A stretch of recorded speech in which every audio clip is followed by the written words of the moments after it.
Hi students, 12th ക്ലാസ്സിലെ D&F block എലിമെന്റ്സിന്റെ part 2 എല്ലാവർക്കും സ്വാഗതം.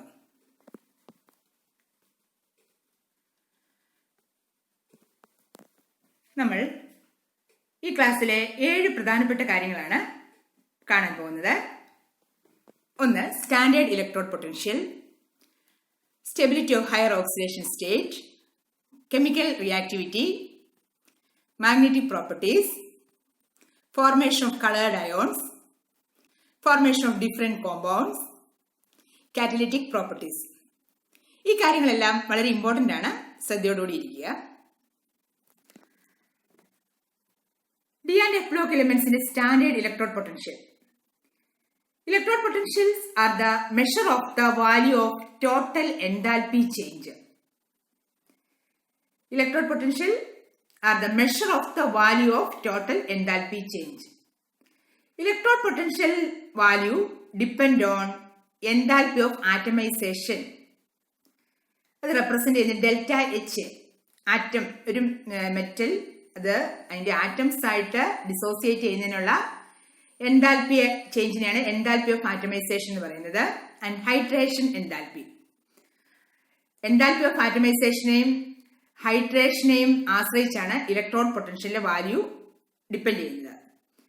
Lower the standard electrode potential, the more stable is the oxidation state.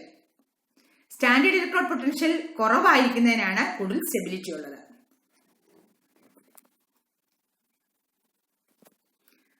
നമ്മളിവിടെ table കാണുകയാണ്.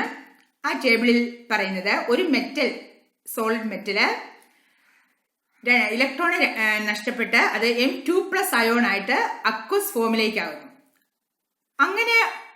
അങ്ങനെയുള്ള അതിന്റെ ഇലക്ട്രോഡ് പൊട്ടൻഷ്യലിന്റെ വാല്യൂസ് ആണ് നമ്മളിവിടെ കാണുന്നത്.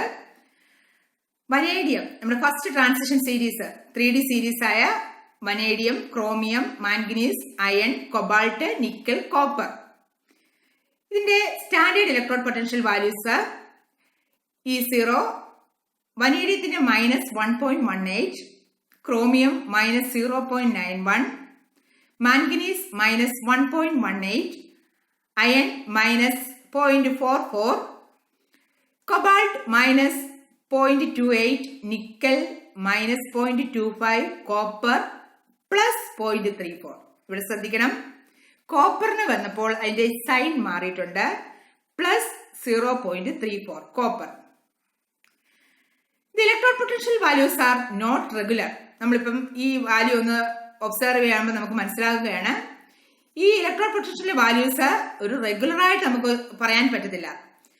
Which can be explain from the irregular variation of ionization enthalpies and also the sublimation enthalpies which are relatively much less for manganese and vanadium. ഒരു regularity ഇല്ല ഈ സ്റ്റാൻഡേർഡ് ഇലക്ട്രോഡ് പൊട്ടൻഷ്യലിന്. നിങ്ങൾ ഇവിടെ എത്രയും അറിഞ്ഞിരുന്നാൽ മതി, കോപ്പറിന്റെ സ്റ്റാൻഡേർഡ് ഇലക്ട്രോഡ് പൊട്ടൻഷ്യലിന്റെ വാല്യൂ +0.34 എന്നുള്ളത്. നമ്മൾ ഈ വാല്യൂസിന്റെ ഒരു ഗ്രാഫ് വരയ്ക്കുകയാണ്. എക്സ് ആക്സിസിനകത്ത് നമ്മുടെ എലമെന്റ്സ്, വൈ ആക്സിസിനകത്ത് സ്റ്റാൻഡേർഡ് ഇലക്ട്രോഡ് പൊട്ടൻഷ്യൽ. ഏത് ഇലക്ട്രോഡ് പൊട്ടൻഷ്യൽ ആണ്? മെറ്റല്, അതിന്റെ മെറ്റൽ ആറ്റം അയോൺ ആയ 2+ ആയി മാറുന്നു. M2+ ആണ് ഇവിടെ അതിന്റെ സ്റ്റാൻഡേർഡ് ഇലക്ട്രോഡ് പൊട്ടൻഷ്യൽ ആണ്. നമുക്ക് ഗ്രാഫ് ലഭിക്കുന്നു. ആ ഗ്രാഫിനകത്തൊന്ന് നിങ്ങൾക്ക് ശ്രദ്ധിച്ചറിയാം, കോപ്പറിന്റെ വാല്യൂ ഏറ്റവും മുകളിലായിട്ട് +0.34 ആണ്, പോസിറ്റീവ് വാല്യൂ. എന്തായിരിക്കും അതിന് കാരണം? Copper is positive, +0.34. High enthalpy of atomization and low enthalpy of hydration ആണ് ഇതിന് കാരണം. കോപ്പർ 2+ ആയി മാറുമ്പോൾ ഹൈ എൻതാൽപ്പി ഓഫ് ആറ്റമൈസേഷനും ലോ എൻതാൽപ്പി ഓഫ് ഹൈഡ്രേഷനുമാണ് ഉണ്ടാകുന്നത്. Greater amount of energy required to transform copper into copper 2+. Copper 2+ ആയി മാറണമെങ്കിൽ ഗ്രേറ്റർ എമൗണ്ട് ഓഫ് എനർജി ആവശ്യമുണ്ട്. അതുകൊണ്ടാണ് ഇവിടെ കോപ്പറിന്റെ സ്റ്റാൻഡേർഡ് ഇലക്ട്രോഡ് പൊട്ടൻഷ്യൽ വാല്യൂ കിട്ടിയത് 0.34 എന്നുള്ളത്.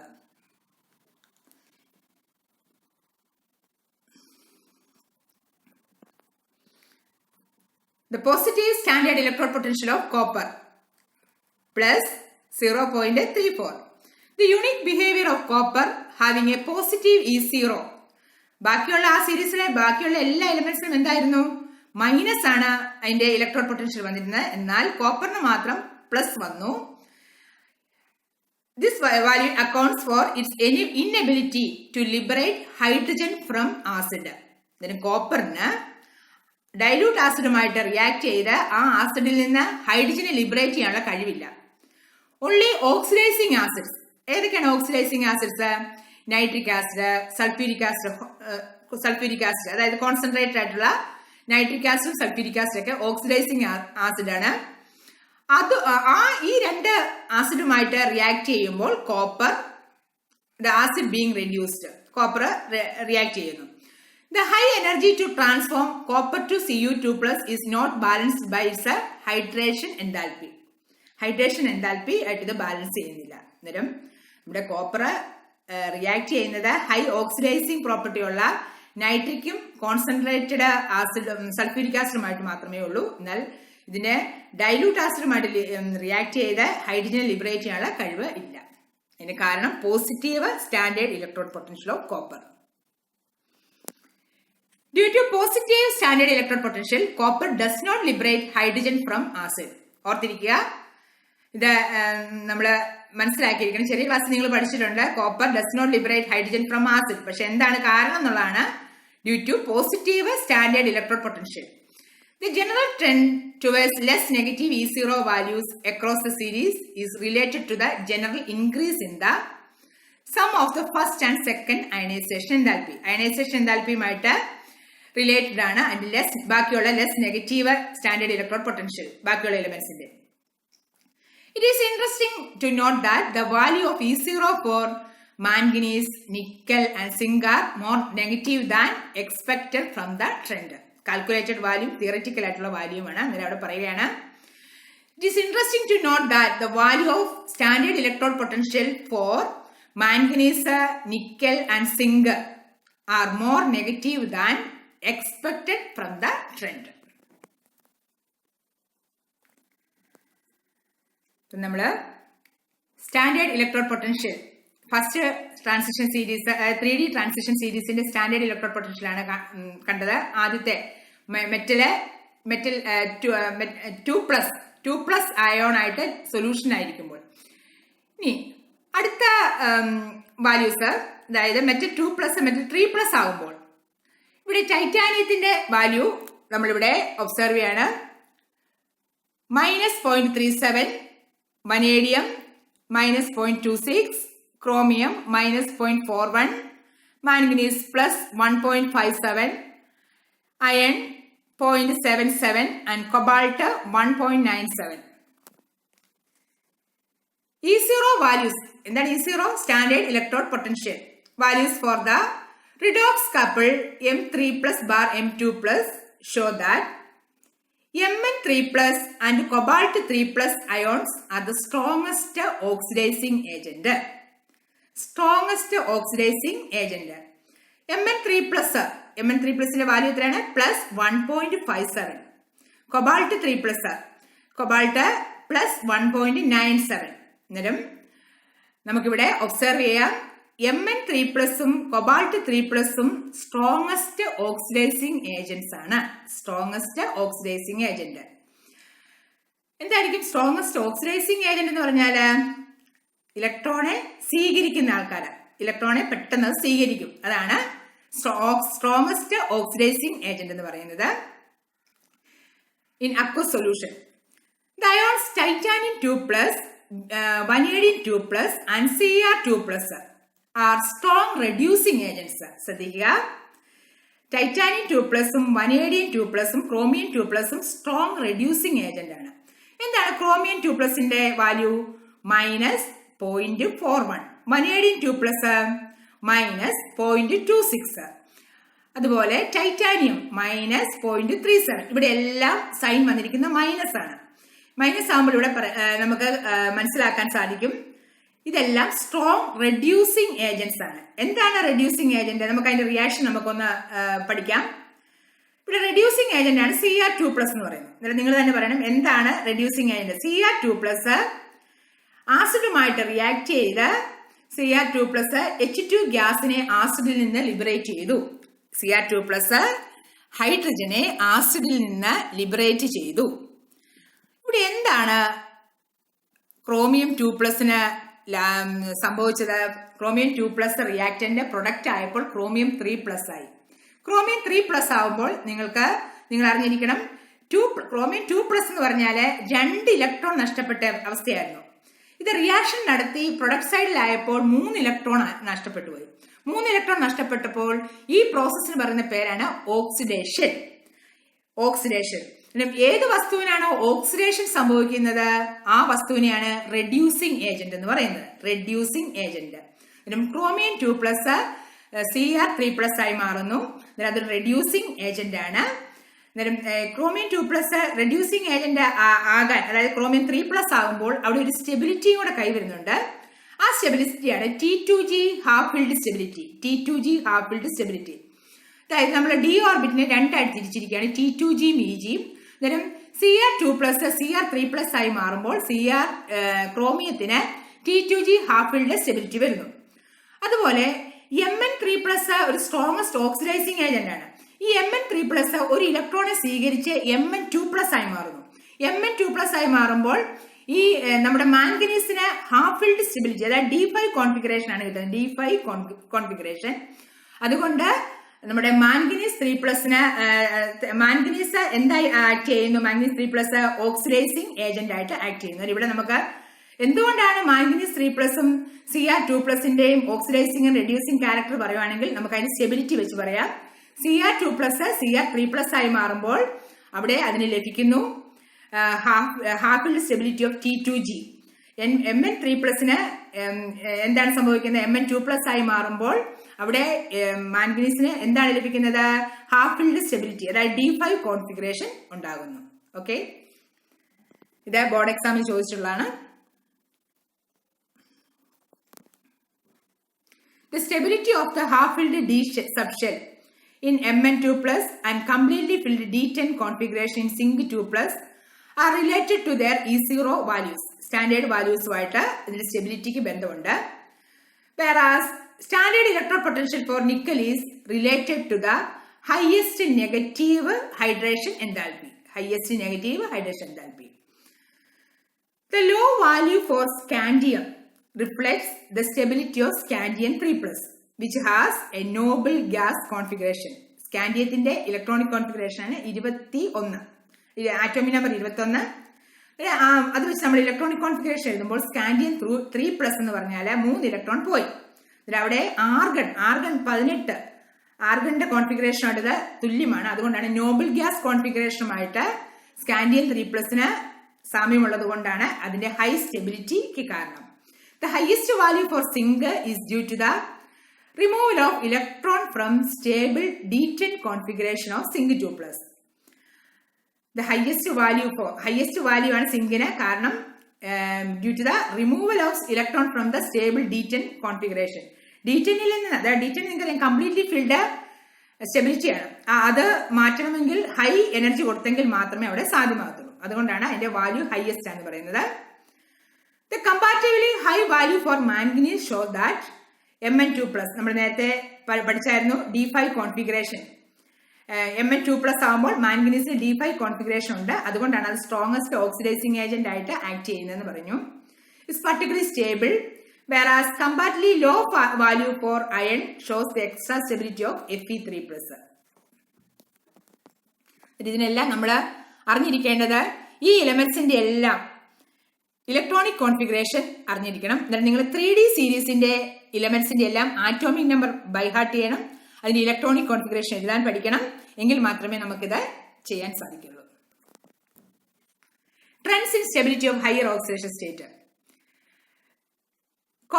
നമ്മുടെ ട്രാൻസിഷൻ എലമെന്റ്സ് ഫ്ലൂറിനും ഓക്സിജനുമായിട്ടൊക്കെ കോമ്പൗണ്ട്സ് ഉണ്ടാകുന്നുണ്ട്. അതിന്റെ സ്റ്റെബിലിറ്റിയെ പറ്റി നമുക്കൊന്ന് ഡിസ്കസ് ചെയ്യാം. The ability of fluorine to stabilize the highest oxidation state is due to either high lattice energy, as in the case of cobalt trifluoride. Fluorine, അതായത് halogen, fluorine transition element ആയ കൊബാൾട്ടുമായിട്ട് react ചെയ്തൊരു കോമ്പൗണ്ടാണ് cobalt trifluoride. Cobalt ട്രൈഫ്ലൂറൈഡിന് high lattice energy ഉണ്ട്, എന്നാൽ stable ആയിട്ടുള്ളതാണ്.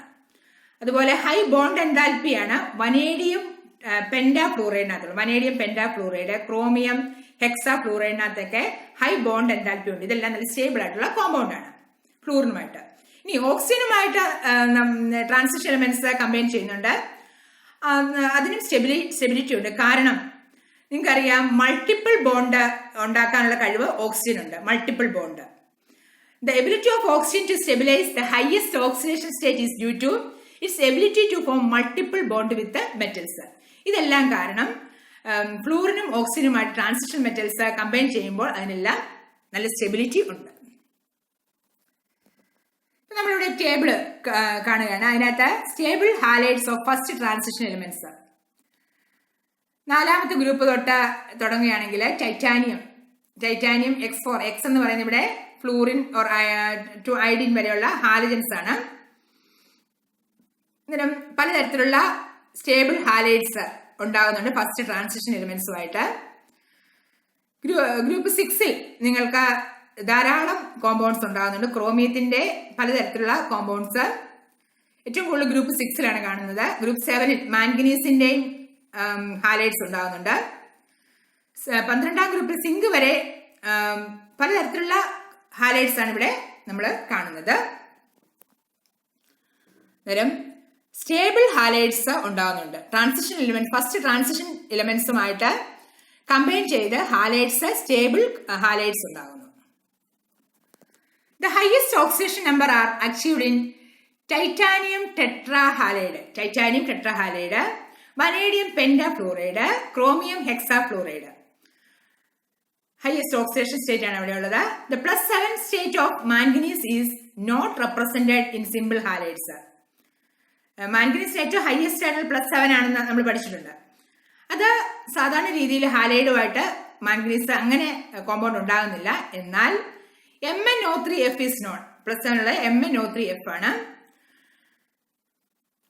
അതുപോലെ തന്നെ vanadium 5 is represented only by BF5. ഫ്ലൂറിനുമായിട്ടാണ് കമ്പൈൻ ചെയ്തിരിക്കുന്നത്. Other halides, however, undergo hydrolysis to give oxohalides, VOX3. Another feature of fluoride is their instability in the low oxidation state. Low oxidation state natu instability കാണിക്കുന്നു. VX2 എന്ന് പറയുന്നത് X chlorine bromine ഐഡിനൊക്കെ അതൊക്കെ instable ആയിട്ടുള്ള compounds ആണ്. പലതരത്തിലുള്ള oxidation number കാണിക്കുന്നു. All Cu2 halides are known except the iodide. അയഡിനുമായിട്ടുള്ള കോപ്പറിന്റെ 2 ഓക്സിഡേഷൻ സ്റ്റേറ്റ് കാണിക്കുന്നില്ല. 2Cu2 plus 4I- gives Cu2I2 plus I2. Copper അയഡിനുമായി കൂടി ചേർന്ന് Cu2 plus Cu2I2 ആയി മാറുന്നു. Cu2I2 അയഡിനെ ലിബറേറ്റ് ചെയ്യുന്നു.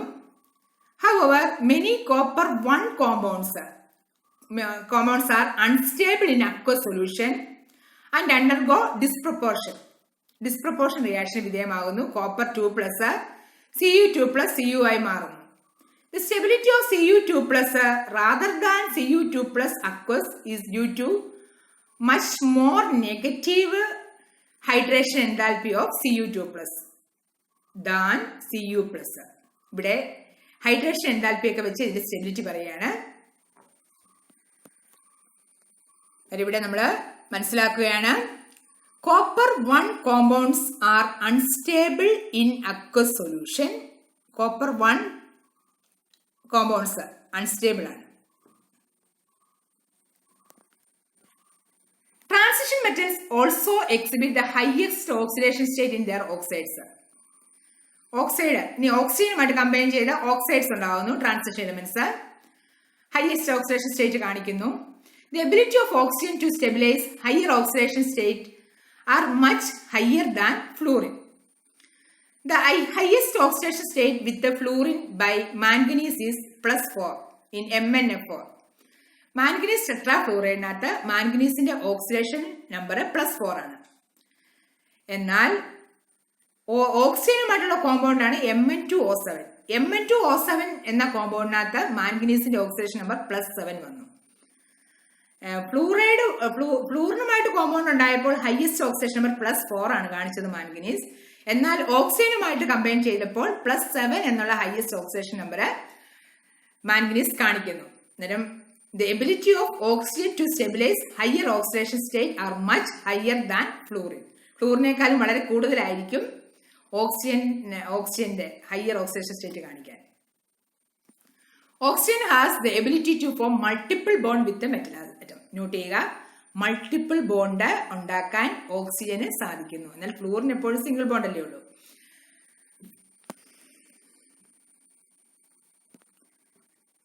നമുക്കിവിടെ ട്രാൻസിഷൻ എലമെന്റ്സിനകത്ത് ഗ്രൂപ്പ് 3 തൊട്ട് ഗ്രൂപ്പ് 12 വരെയുള്ള പലതരത്തിലുള്ള ഓക്സൈഡ്സിനെ നമുക്കൊന്ന് പരിശോധിക്കാം. മൂന്നാമത്തെ ഗ്രൂപ്പിനകത്ത് സ്കാൻഡിയം 2O3, നാലാമത്തെ ഗ്രൂപ്പിനകത്ത് ടൈറ്റാനിയത്തിന്റെ പലതരത്തിലുള്ള ഓക്സൈഡ്സ്, അഞ്ചാമത്തെ ഗ്രൂപ്പിൽ വനേഡിയത്തിന്റെ ഓക്സൈഡ്സ്, ആറാമത്തെ ഗ്രൂപ്പിൽ ക്രോമിയത്തിന്റെ, ഏഴാമത്തെ ഗ്രൂപ്പിനകത്താണ് ഏറ്റവും കൂടുതൽ ഓക്സൈഡ്സ് ഉള്ളത് മാംഗനീസിന്റെ, എട്ടാമത്തെ ഗ്രൂപ്പിനകത്ത് അയണിന്റെ ഓക്സൈഡ്സ്, ഒമ്പതാമത്തെ ഗ്രൂപ്പിനകത്ത് കൊബാൾട്ടിന്റെ ഓക്സൈഡ്സ്, 10ൽ ഒരു നിക്കലിന്റെ ഓക്സൈഡ് ഒറ്റ ഒരെണ്ണമേ ഉള്ളൂ പത്താമത്തെ ഗ്രൂപ്പിനകത്ത്, 11ാമത്തെ ഗ്രൂപ്പിനകത്ത് 2 കോപ്പറിന്റെ ഓക്സൈഡ്സ് ഉണ്ട്, 12ാമത്തെ ഗ്രൂപ്പിൽ ഒരു സിങ്കിന്റെ ഓക്സൈഡ് മാത്രമേ ഉള്ളൂ. ഏറ്റവും കൂടുതൽ കാണുന്ന ഗ്രൂപ്പ് 7ലാണ് ഓക്സിജൻ. അവിടെ വേരിയബിൾ ഓക്സിഡേഷൻ നമ്പർ മാംഗനീസ് കാണിക്കുന്നു. The highest oxidation number in the oxides coincide with the group number and is attained to scandium 2O3 to Mn2O7. Beyond group 7, no higher oxides of iron above Fe2O3 are known. ഇവിടെ നമ്മളിപ്പം ഓക്സിജനുമായിട്ട് combine ചെയ്ത് പലതരത്തിലുള്ള oxides ഉണ്ടാകുന്നതാണ് കാണുന്നത്.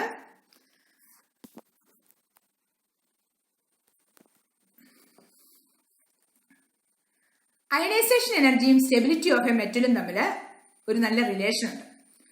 Ionisation energy അറിയാമെങ്കിൽ ഒരു ആറ്റത്തിന്റെ അല്ലെങ്കിൽ ഇലമെന്റിന്റെ stability നമുക്ക് പറയാൻ സാധിക്കും. With the help of ionisation energy we can predict which of the two metals in a given oxidation state is thermodynamically more stable. Ionisation എനർജിയുടെ സഹായത്താൽ 2 മെറ്റൽസിന്റെ ഓക്സിഡേഷൻ സ്റ്റേറ്റ് വെച്ച് ഏത് മെറ്റലാണ് കൂടുതൽ സ്റ്റേബിൾ ആയിട്ടുള്ളതെന്ന് നമുക്ക് പറയാൻ സാധിക്കും.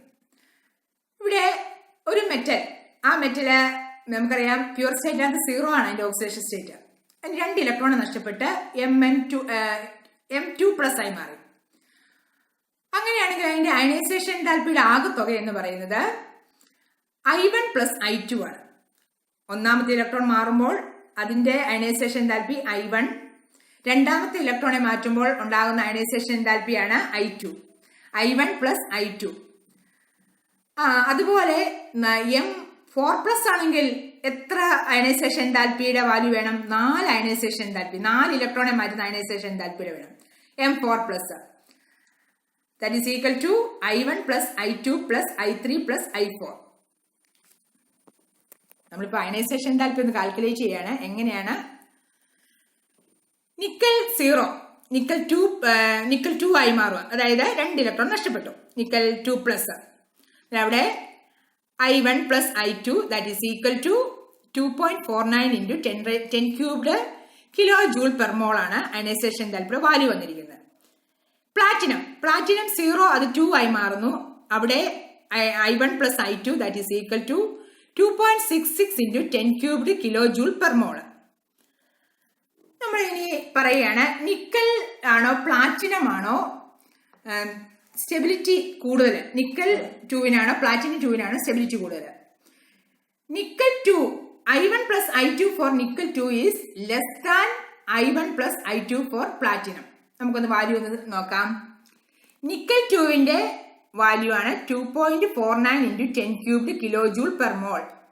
പ്ലാറ്റിനത്തിന്റെ വാല്യൂ ആണ് 2.66 into 10³ kJ/mol. ഇതിൽ ഏതാണ് ചെറുത്?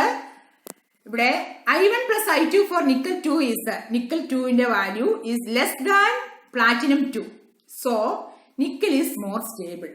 അയണൈസേഷൻ എനർജി എവിടെയാണോ കുറവ് അവിടെയാണ് സ്റ്റെബിലിറ്റി കൂടുതൽ. ഓർത്തിരിക്കുക.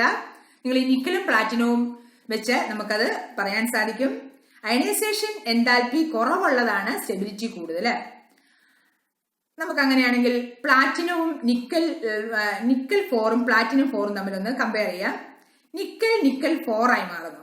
അവിടെ അയണൈസേഷൻ എൻതാൽപ്പി എന്ന് പറയുന്നത് 4 അയണൈസേഷൻ എൻതാൽപ്പിയുടെ ആകെത്തുകയാണ് I1 + I2 + I3 + I4. That is equal to 11.299 × 10³ kJ/mol ആണ്.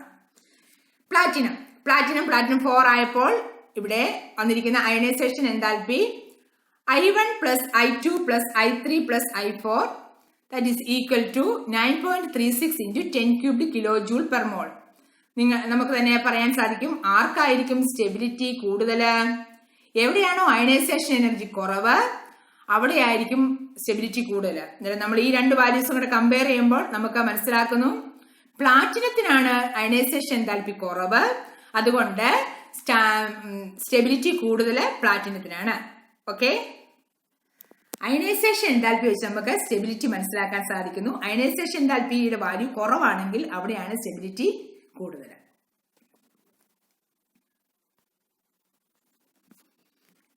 കെമിക്കൽ റിയാക്ടിവിറ്റി പറയുകയാണെങ്കിൽ transition metals are widely in their chemical reactivity.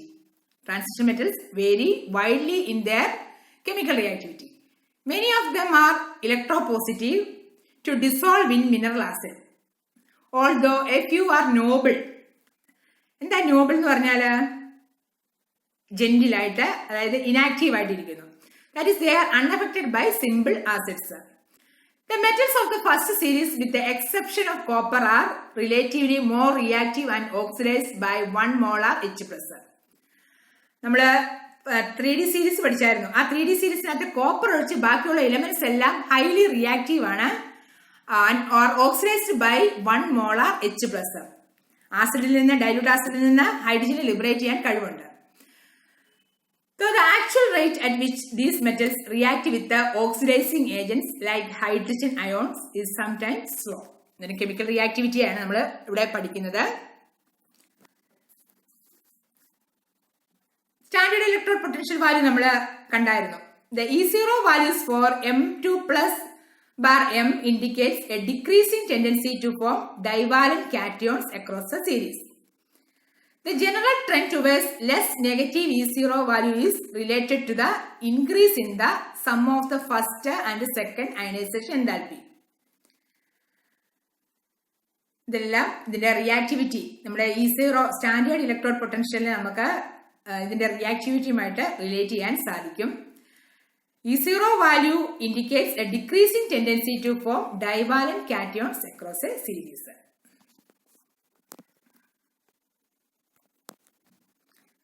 ഇത്രയും നേരം നമ്മൾ പഠിച്ചത് സ്റ്റാൻഡേർഡ് ഇലക്ട്രോഡ് പൊട്ടൻഷ്യലും അതിന്റെ റിയാക്ടിവിറ്റി ഒക്കെ ആയിരുന്നു. ഇനി ട്രാൻസിഷൻ മെറ്റൽസിന്റെ properties, magnetic properties. Magnetic properties: substance which contain species with unpaired electrons in their orbitals are called paramagnetic substance. Paramagnetic substance എന്ന് പറഞ്ഞാൽ are weakly attracted by the magnetic field. Are weakly attracted by the magnetic field. ഒരു കാന്തം paramagnetic ആണെങ്കിൽ അത് weakly attracted by the magnetic field. Transition elements എല്ലാം paramagnetic കേട്ടോ. Paramagnetic അന്നേരം നമുക്ക് എന്തായിരിക്കും കാരണം പറയാവുന്നത്? A species with unpaired electrons in there orbitals.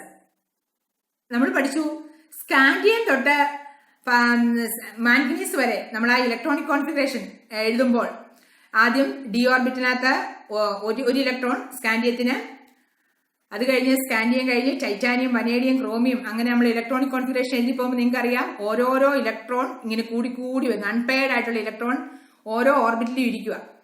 ഈ അൺപെയർഡ് ആയിട്ടുള്ള ഇലക്ട്രോൺ ആണ് പാരാമാഗ്നറ്റിക്സിന് കാരണം.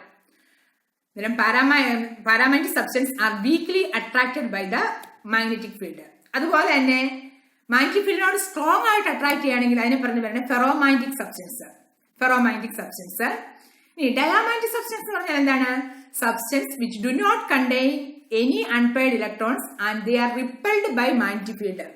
മാഗ്നറ്റിക് ഫീൽഡിനോട് റിപ്പൽ ചെയ്യുവാണെങ്കിൽ ഡയാമാഗ്നറ്റിക്, വീക്കായിട്ട് അട്രാക്ട് ചെയ്യുവാണെങ്കിൽ പാരാമാഗ്നറ്റിക്, സ്ട്രോങ് ആയിട്ട് അട്രാക്ട് ചെയ്യുവാണെങ്കിൽ എന്തായിരിക്കും? ഫെറോമാഗ്നറ്റിസം. സ്ട്രോങ് ആയിട്ട് അട്രാക്ട് ചെയ്യുകയാണെങ്കിൽ ഫെറോമാഗ്നറ്റിസം. അന്നേരം നമുക്ക് പറയാം ട്രാൻസിഷൻ എലിമെന്റ്സ് എല്ലാം എന്താണ്? ട്രാൻസിഷൻ എലിമെന്റ്സ് എല്ലാം പാരാമാഗ്നറ്റിക് ആണ്.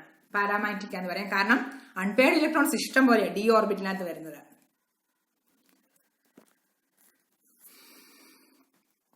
ഇവിടെ നമുക്ക് ഇതിന്റെ ഈ ടേബിളിനകത്ത് മാഗ്നറ്റിക് മൊമെന്റ് പറയാണ്.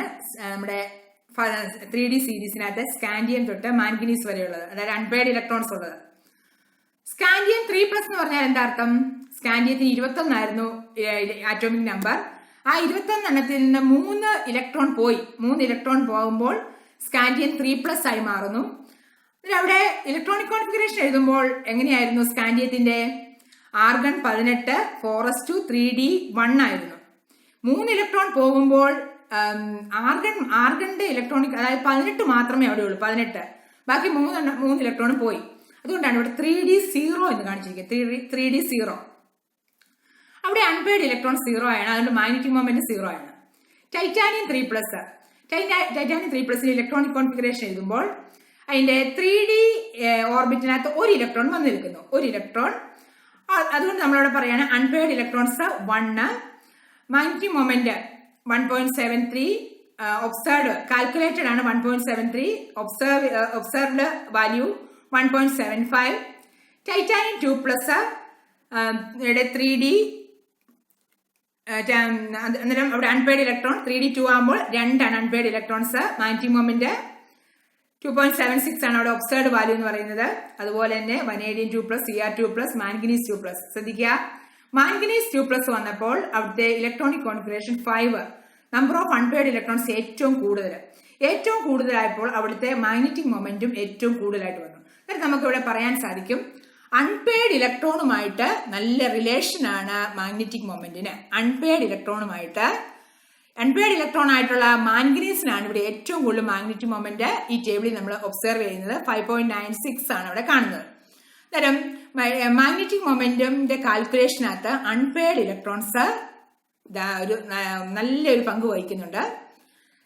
എങ്ങനെയാണ് മാഗ്നറ്റിക് മൊമെന്റ് കണ്ടുപിടിക്കുന്നത്? മാഗ്നറ്റിക് മൊമെന്റിന്റെ ഇക്വേഷൻ ആണ് magnetic moment mu that is equal to root of n into n plus 2, where n is called unpaired electrons. n നെ പറയുന്ന പേരാണ് unpaired electrons. mu that is equal to root of n into n plus 2. Transition metals usually contains unpaired electrons, so it is paramagnetic. Paramagnetic behavior increases with the increase in unpaired electrons. അതുകൊണ്ടാണ് മാംഗനീസിന് നമുക്ക് ഏറ്റവും highest magnetic moment കണ്ടത്. Paramagnetism expressed in terms of magnetic moment, it is related to the number of unpaired electrons. The magnetic moments calculated from the spin-only formula and those derived by experimentally mu that is equal to root of n into n plus 2. ഇത് ഓർത്തിരിക്കുക, board എക്സാമിനൊക്കെ പലവട്ടം ചോദിച്ചിട്ടുള്ളതാണ്. mu that is equal to root of n into n plus 2. Where n is called the number of unpaired electron. Unit Bohr magneton. BM, Bohr magneton. One BM that is equal to 9.27 into 10 raised to minus 21 erg per Gauss. Single unpaired electrons has a magnetic moment of 1.73 Bohr magneton. Magnetic moment of an electron is due to its spin angular momentum and orbital angular momentum. ഇലക്ട്രോണിന്റെ magnetic മൊമെന്റിന്റെ കാരണം spin angular momentum orbital magnetic momentum ആണ്. നമ്മളിപ്പം പഠിച്ചത് magnetic properties of transition elements ആണ്. Transition elements എല്ലാം magnetic പ്രോപ്പർട്ടിയായ paramagnetism ആണ് main ആയിട്ട് കാണിക്കുന്നത്. അത് ഓർത്തിരിക്കുക. അന്നേരം അതിന്റെ അൺപെയർഡ് ഇലക്ട്രോൺസുമായിട്ട് ബന്ധമുണ്ട്. mu that is equal to root of n into n plus 2. What is n? n that is equal to number of unpaired electrons. ഇതിനു വേണ്ടി നമ്മുടെ ഇലക്ട്രോണിക് കോൺഫിഗറേഷൻ പഠിക്കുക. ആ ഫസ്റ്റ് ട്രാൻസിഷൻ, അതായത് 3D സീരീസിനകത്ത് സ്കാൻഡിയം തൊട്ട് സിങ്ക് വരെയുള്ളതിന്റെ ആറ്റോമിക് നമ്പർ അറിഞ്ഞ് അതിന്റെ electronic configuration ശരിയായ രീതിയിൽ എഴുതി പഠിക്കണം. നമ്മളിവിടെ കാണുന്നത് ധാരാളം ട്രാൻസിഷൻ എലിമെന്റ്സിന്റെ കോമ്പൗണ്ട്സ് ആണ്. സ്കാൻഡിയം ഓക്സൈഡ് ഒരു വൈറ്റ് കളറാണ് കാണുന്നത്. അതുപോലെ സോഡിയം ക്രോമേറ്റ് ഒരു യെല്ലോയിഷ് കളർ. പൊട്ടാസ്യം ഫെറിസൈനൈഡിനകത്ത് ട്രാൻസിഷൻ എലിമെന്റ് ആയ അയൺ ഉണ്ട് കേട്ടോ. ഒരു മുളക് പൊടിയുടെ കളർ, ചുമല colour. Nickel two nitrate hexa, അതൊരു ഹൈഡ്രേറ്റിന് ഒരു പച്ച കളറാണുള്ളത്. അതുപോലെ കൊബാൾട്ട് ടു ക്ലോറൈഡിന് ഒരു മെറൂൺ കളർ. കോപ്പർ സൾഫേറ്റ്, എന്ത് രസമാണ് കാണാൻ അതിന്റെ കളർ. കോപ്പർ സൾഫേറ്റ്, തുരിശ്, അതിന് നല്ലൊരു നീല കളറാണ് copper sulphate. Vanadium sulphate dihydrate, ഒരു ഇളം നീല കളർ. ഇതെല്ലാം നമ്മുടെ ട്രാൻസിഷൻ എലിമെന്റ്സിന്റെ പലതരത്തിലുള്ള കോമ്പൗണ്ട്സ് ആണ്. നിങ്ങൾ ഇതിൽ നിന്നെല്ലാം മനസ്സിലാക്കുകയാണ് ഇതിനെല്ലാം കളർ ഉണ്ടെന്നല്ലേ. ഈ ട്രാൻസിഷൻ എലിമെന്റ്സിന്റെ കോമ്പൗണ്ട്സ് എല്ലാം നല്ല കളർ ഉള്ളതായിട്ട് ഇരിക്കുന്നു.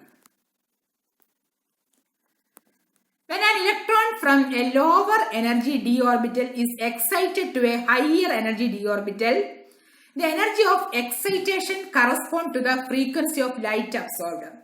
ലൈറ്റിന് അതിന്റെ അബ്സോർപ്ഷൻ നടക്കുന്നു. എപ്പോഴാണ് ഒരു ലോവർ എനർജിയിൽ നിന്ന് ഹയർ എനർജി ലെവലിലേക്ക് ഇലക്ട്രോൺ എക്സൈറ്റ് ചെയ്യുമ്പോൾ അബ്സോർപ്ഷൻ ഓഫ് ലൈറ്റ് നടക്കുന്നു.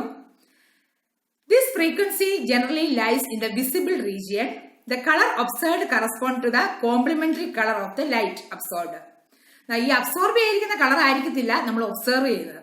എവിടെയാണ്? അതുകൊണ്ടാണ് കോംപ്ലിമെന്ററി കളർ എന്ന് പറയുന്നത്. The frequency of the light absorb is determined by the nature of the ligand. Nature of the ലിഗാൻഡിനെ അടിസ്ഥാനമാക്കിയാണ് അതിന്റെ ലൈറ്റിന്റെ ഫ്രീക്വൻസി പറയുന്നത്. ഇവിടെ നമ്മൾ കാണുന്നത് ഡി ഓർബിറ്റിലെ ലോവർ എനർജി ലെവലാണ് T2G, ഹയർ എനർജി ലെവലാണ് EG.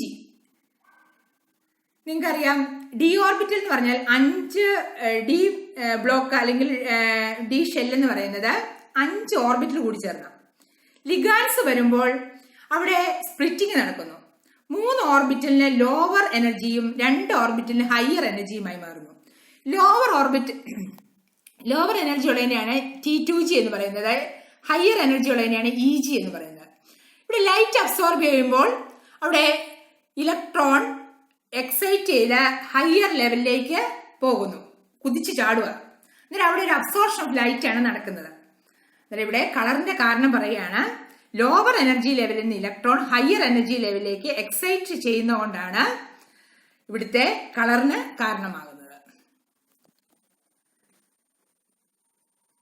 അങ്ങനെയാണെങ്കിൽ സിങ്ക് 2+ കളർ ഉണ്ടോ എന്ന് നോക്കാം. സിങ്ക് 2+ന്റെ ഇലക്ട്രോണിക് കോൺഫിഗറേഷൻ എഴുതുവാണെങ്കിൽ 4:3D10 ആണ്.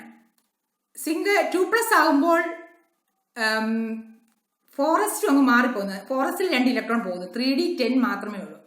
അന്നേരം 3D10 ആകുമ്പോൾ അവിടെ no DD transition occurs. 10 electron complete ആയിട്ട് ഫില്ല് ചെയ്തിരിക്കുക. അന്നേരം അവിടെ എക്സൈറ്റേഷൻ നടക്കാൻ പറ്റുന്നില്ല. ലോവർ ലെവലിൽ നിന്ന് ഹയർ എനർജി ലെവലിലേക്ക് ഇലക്ട്രോൺ ചാടി കിടക്കാൻ സാധിക്കുന്നില്ല. കാരണം വേക്കന്റ് ആയിട്ടുള്ള ഓർബിറ്റിൽ ഉണ്ടെങ്കിൽ മാത്രമേ അങ്ങനെ എക്സൈറ്റേഷൻ നടക്കത്തുള്ളൂ. അതുകൊണ്ട് പറയുകയാണ്, so no DD transition occurs in Sync 2+, therefore they do not absorb radiation, so they are colorless. ഓർത്തിരിക്കുക, സിങ്ക് 2+ന് കളർ ഇല്ല എന്ന് പറഞ്ഞാൽ നിങ്ങൾ എന്താണ് പറയേണ്ടത്? There is no DD transition occurs, therefore they do not absorb radiation, so they are colorless. അന്നേരം ഏത് ions വേണേലും ഇങ്ങനെ ചോദിക്കാം. അന്നേരം ആദ്യം അറിഞ്ഞിരിക്കേണ്ടത് ഇലക്ട്രോണിക് കോൺഫിഗറേഷൻ അല്ലെങ്കിൽ ആറ്റോമിക് നമ്പർ അറിഞ്ഞിരിക്കുക, ഇലക്ട്രോണിക് കോൺഫിഗറേഷൻ എഴുതുക. എഴുതി കഴിഞ്ഞിട്ട് അതിന് എക്സൈറ്റേഷൻ നടക്കുമോ ഇല്ലയോ എന്നൊക്കെ വേക്കന്റ് ആയിട്ടുള്ള ഓർബിറ്റിൽ ഉണ്ടെങ്കിൽ മാത്രമേ ഉള്ളെന്ന് മനസ്സിലാക്കുക. ഓക്കെ, അന്നേരം കളർ ഉള്ളത് ഏത്, കളർ ലെസ് ഏതാണെന്നൊക്കെ നമ്മൾ അറിഞ്ഞിരിക്കണം. ഇലമെന്റ് അബ്സോർബ് ചെയ്യുന്ന കളർ ആയിരിക്കത്തില്ല നമ്മൾ പുറത്തേക്ക് ഒബ്സർവ് ചെയ്യുന്നത്. ഇപ്പം വയലറ്റ് കളർ അബ്സോർബ് ചെയ്തെങ്കിൽ നമ്മൾ കാണുന്ന കളർ ഗ്രീൻ യെല്ലോ കളർ ആയിരിക്കും. അതിന്റെ വേവ് ലെങ്തും വ്യത്യാസമുണ്ട് അബ്സോർഡ് കളറിന്റെയും ഒബ്സർവ്ഡ് കളറിന്റെയും. ബ്ലൂ ലൈറ്റ് ആണ് അബ്സോർബ് ചെയ്യുന്നതെങ്കിൽ യെല്ലോ കളർ ആയിരിക്കും ഒബ്സർവ് ചെയ്യുന്നത്. അതുപോലെ പലതരത്തിലുള്ള അബ്സോർപ്ഷൻ കളർ മാറുന്നതനുസരിച്ച് ഒബ്സർവ്ഡ് കളർ നമ്മൾ ആ കളർ ആയിരിക്കത്തില്ല, അത് വേറെ കളർ ആയിരിക്കും കാണുന്നത്. ട്രാൻസിഷൻ എലിമെന്റ്സിന്റെ കളേർഡ് പ്രോപ്പർട്ടിയാണ് നമ്മളിപ്പം പഠിച്ചത്. ഇനി ട്രാൻസിഷൻ എലിമെന്റ്സ് പലതരത്തിലുള്ള കോംപ്ലക്സുകൾ ഉണ്ടാകുന്നുണ്ട്. ഒരു എക്സാമ്പിൾ പറയാം. FeCN6 4- ഇതൊരു കോംപ്ലക്സ് ആണ്. നമ്മൾ സാധാരണ സിമ്പിൾ മോളിക്യൂൾസ് ഒക്കെ പഠിച്ചിട്ടുണ്ട് അല്ലേ? എന്നാൽ ഇവിടെ FeCN6 അതൊരു ബ്രാക്കറ്റിനകത്ത് കൊടുത്തിട്ട് താഴെ മുകളിലായിട്ട് അതിന്റെ ചാർജ് എഴുതിയിരിക്കുകയാണ് 4-. ഇത് ഇങ്ങനെയുള്ള മോളിക്യൂൾസിനെയാണ് കോംപ്ലക്സ് മോളിക്യൂൾസ് എന്ന് പറയുന്നത്, കോംപ്ലക്സ് കോമ്പൗണ്ട്സ് എന്ന് പറയും. ഇവിടെ അയൺ Fe എന്ന് പറയുന്നത് നമ്മുടെ ട്രാൻസിഷൻ എലമെന്റ് ആണ്. അതുപോലെ വേറൊരു കോംപ്ലക്സ് കോമ്പൗണ്ട് ആണ് CuNH3 2+. CuNH3 Cu കോപ്പറിനെ നമ്മൾ മെറ്റൽ ആറ്റം, അതായത് ട്രാൻസിഷൻ മെറ്റൽ ആറ്റം ആണ്. NH3 നമ്മൾ ലിഗാൻഡ് ആറ്റം എന്ന് പറയുന്നത്, ലിഗാൻഡ്. ഇങ്ങനെ മെറ്റൽസ് കൂടി ചേർന്ന് മോളിക്യൂൾസ് കോംപ്ലക്സ് ഉണ്ടാകുന്നതിന് പറയുന്നത് complex compounds. Metal ion binds A number of anions or neutral molecules giving complex. ഇതിന് കാരണം എന്താണെന്ന് വെച്ചാൽ നമ്മുടെ ട്രാൻസിഷൻ മെറ്റൽസ് മിക്കതും ഇങ്ങനെ കോംപ്ലക്സുകളായി മാറുന്നുണ്ട്. അതിന് കാരണം comparatively small sizes of metal ions. Metal അയോൺസിന്റെ സ്മോൾ സൈസ് കാരണം their high ionic charge and availability of D orbital for bond formation.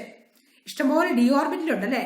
ആ ഡി ഓർബിറ്റലെല്ലാം ബോണ്ട് ഫോർമേഷന് വിട്ടുകൊടുക്കും. അതുപോലെ തന്നെ ഹൈ അയണിക് ചാർജ് ഉണ്ട്, smaller size of metal atom, metal ആറ്റത്തിന്റെ smaller size. ഈ 3 കാരണങ്ങൾ കൊണ്ടാണ് ഇത് ഏത് ആനയോൺസിനെയും കാറ്റയോൺസിനെയും എല്ലാം കൂട്ടിച്ചേർന്ന് കോംപ്ലക്സ് കോമ്പൗണ്ട് ആയിട്ട് മാറുന്നത്. കോംപ്ലക്സ് കോമ്പൗണ്ട് ആയിട്ട് ട്രാൻസിഷൻ മെറ്റൽ മാറുന്നു.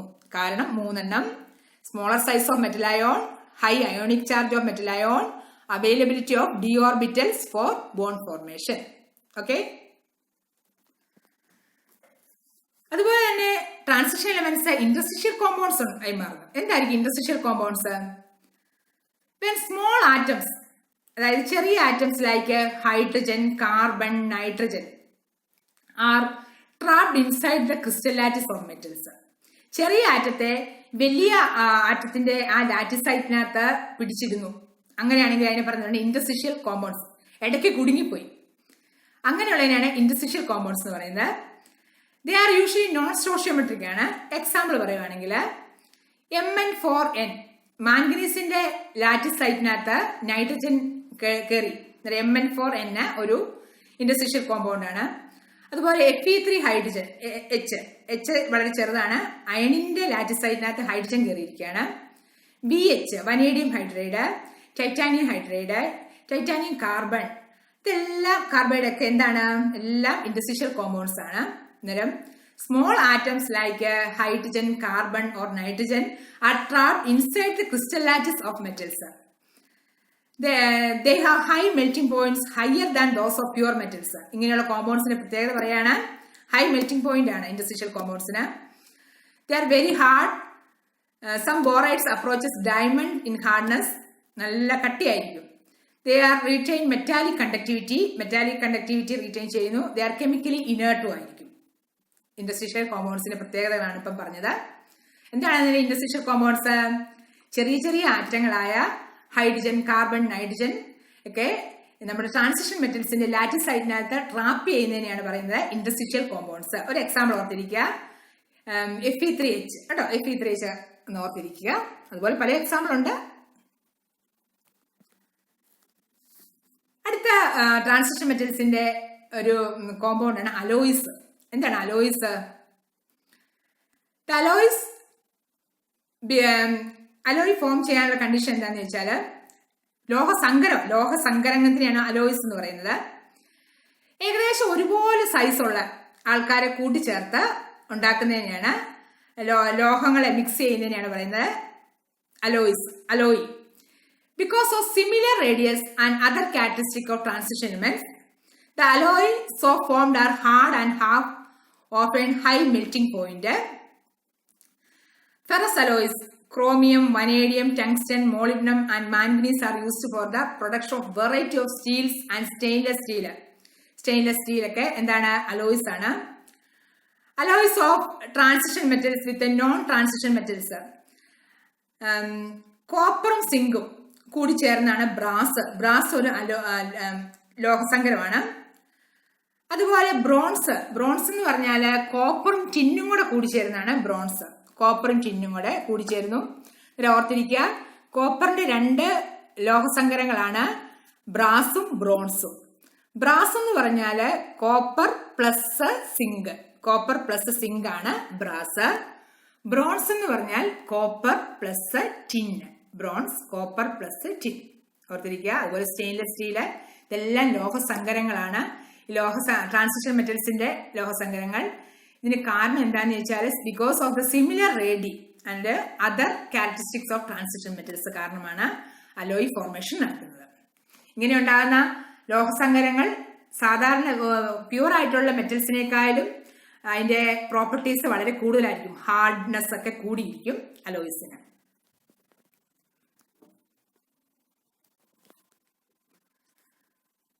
അതുപോലെ ട്രാൻസിഷൻ എലിമെന്റ്സിന്റെ വേറൊരു നല്ല ഉപയോഗമുണ്ട്. അതാണ് കാറ്റലിസ്റ്റ് ആയിട്ട് ഉപയോഗിക്കുന്നത്. കാറ്റലിറ്റിക് ആക്ടിവിറ്റി ഹൈ ആണ് ട്രാൻസിഷൻ മെറ്റൽസിന്. നിങ്ങൾ പഠിച്ചായിരുന്നു, ഹേബർ പ്രോസസ് ഒക്കെ നമ്മൾ പഠിച്ചിട്ടുണ്ട്. ഹേബർ പ്രോസസ്സിനകത്തൊക്കെ അയൺ ഒക്കെ കാറ്റലിസ്റ്റ് ആയിട്ട് ഉപയോഗിക്കുന്നുണ്ട്. അയൺ ഏതാണ്? ട്രാൻസിഷൻ മെറ്റൽ ആണ്. The transition metals and their compounds are known for their catalytic activity. The activity ascribed to the ability to adopt multiple oxidation state and to form complex. Catalyst എന്ന് പറഞ്ഞാല് റിയാക്ഷനകത്ത് നേരിട്ട് ഇടപെടുന്നില്ല, പക്ഷെ reaction റേറ്റിനെ എന്ത് ചെയ്യുന്നു? Increase ചെയ്യുന്നു. Reaction speed up ആക്കുകയാണ്. അതിന് കാരണം എന്താന്ന് ചോദിച്ചാല് ഇവിടെ ഒരു ലോക്ക് ആൻഡ് കീ സിസ്റ്റം പോലെയാണ് നമ്മുടെ കാറ്റലിസ്റ്റിന്റെ ആക്ടിവിറ്റി ഒക്കെ. ഈ ആക്ടിവിറ്റിക്ക് കാരണം ഈ ട്രാൻസിഷൻ എലിമെന്റ്സിന് മൾട്ടിപ്പിൾ ഓക്സിഡേഷൻ സ്റ്റേറ്റ് അഡോപ്റ്റ് ചെയ്യാനുള്ള കഴിവുണ്ട്. ഇപ്പം +1, +2, +3, A+4 അങ്ങനെ എത്ര വേണേലും ഓക്സിഡേഷൻ സ്റ്റേറ്റിനെ നമ്മൾ പരിചയപ്പെട്ടായിരുന്നു നമ്മുടെ ട്രാൻസിഷൻ എലിമെന്റ്സിനകത്ത് 3D സീരീസിനകത്ത്. അന്നേരം ability to adopt multiple oxidation state and to form കോംപ്ലക്സും ആകാനുള്ള കഴിവ് ആർക്കുണ്ട്? ട്രാൻസിഷൻ എലിമെന്റ്സിനുണ്ട്. അതുകൊണ്ടാണ് ഇവിടെ കാറ്റലിസ്റ്റ് ആയിട്ട് നമ്മുടെ ട്രാൻസിഷൻ എലിമെന്റ്സിന് ഉപയോഗിക്കുന്നത്. അയൺ 3 കാറ്റാലിസിസ്, പലതരത്തിലുള്ള കാറ്റലിസ്റ്റ് ഉണ്ട്. കോണ്ടാക്ട് പ്രോസസ് എന്താണ്? ആരുടെ പ്രിപ്പറേഷൻ ആണ്? കോൺസെൻട്രേറ്റ് സൾഫ്യൂരിക് ആസിഡിന്റെ പ്രിപ്പറേഷൻ ആണ് കോണ്ടാക്ട് പ്രോസസ്. അവിടെ ഉപയോഗിക്കുന്ന കാറ്റലിസ്റ്റ് ആണ് വനേഡിയം ഓക്സൈഡ്, V2O5. ഓർത്തിരിക്കുക, vanadium oxide. Vanadium transition metal ആണ്. ഹേബർ പ്രോസസ് എന്താണ്? അമോണിയയുടെ പ്രിപ്പറേഷൻ ആണ് ഹേബർ പ്രോസസ്. അതിനകത്ത് ഉപയോഗിക്കുന്നതാണ് ഫൈനലി ഡിവൈഡഡ് അയൺ. അയണും ട്രാൻസിഷൻ മെറ്റൽ ആണ്.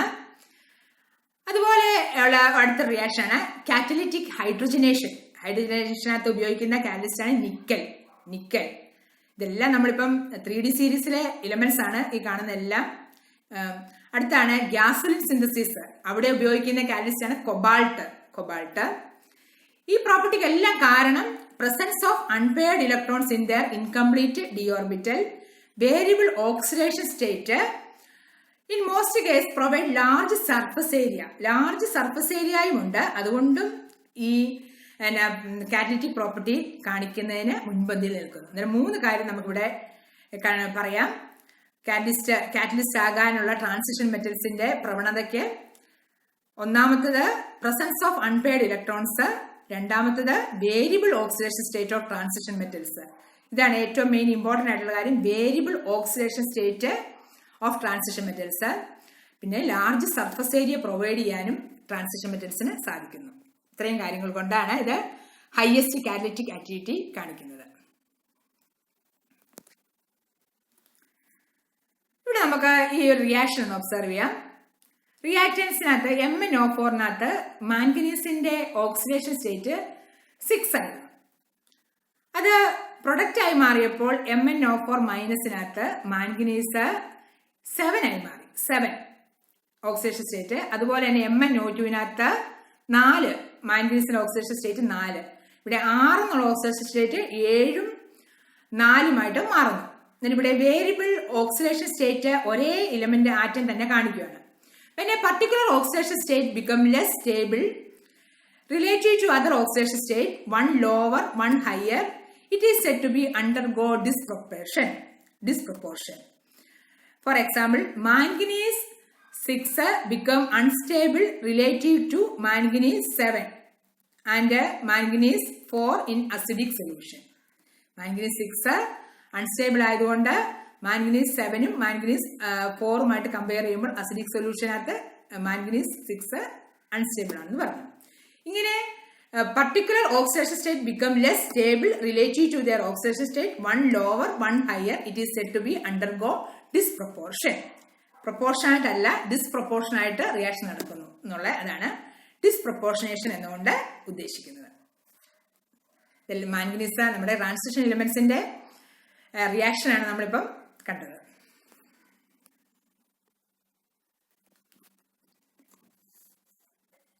നമ്മുടെ ഇന്നത്തെ ക്ലാസ്സിൽ നമ്മൾ പലതരത്തിലുള്ള ട്രാൻസിഷൻ എലിമെന്റ്സിന്റെ പ്രോപ്പർട്ടീസ് കണ്ടു. Colour, catalytic property, alloys formation, അങ്ങനെയുള്ള പലതും കണ്ടു. നേരം നിങ്ങൾ NCERT ടെക്സ്റ്റ് നല്ലപോലെ വായിക്കുക, നോട്ടൊക്കെ എഴുതി പഠിക്കുക. ഇതിൻ്റെ പ്രീവിയസ് ക്ലാസ്സുകൾ കാണണമെങ്കിൽ നിങ്ങൾ ഈ ചാനൽ വിസിറ്റ് ചെയ്യുക. Thanks for your attention. Have A nice day.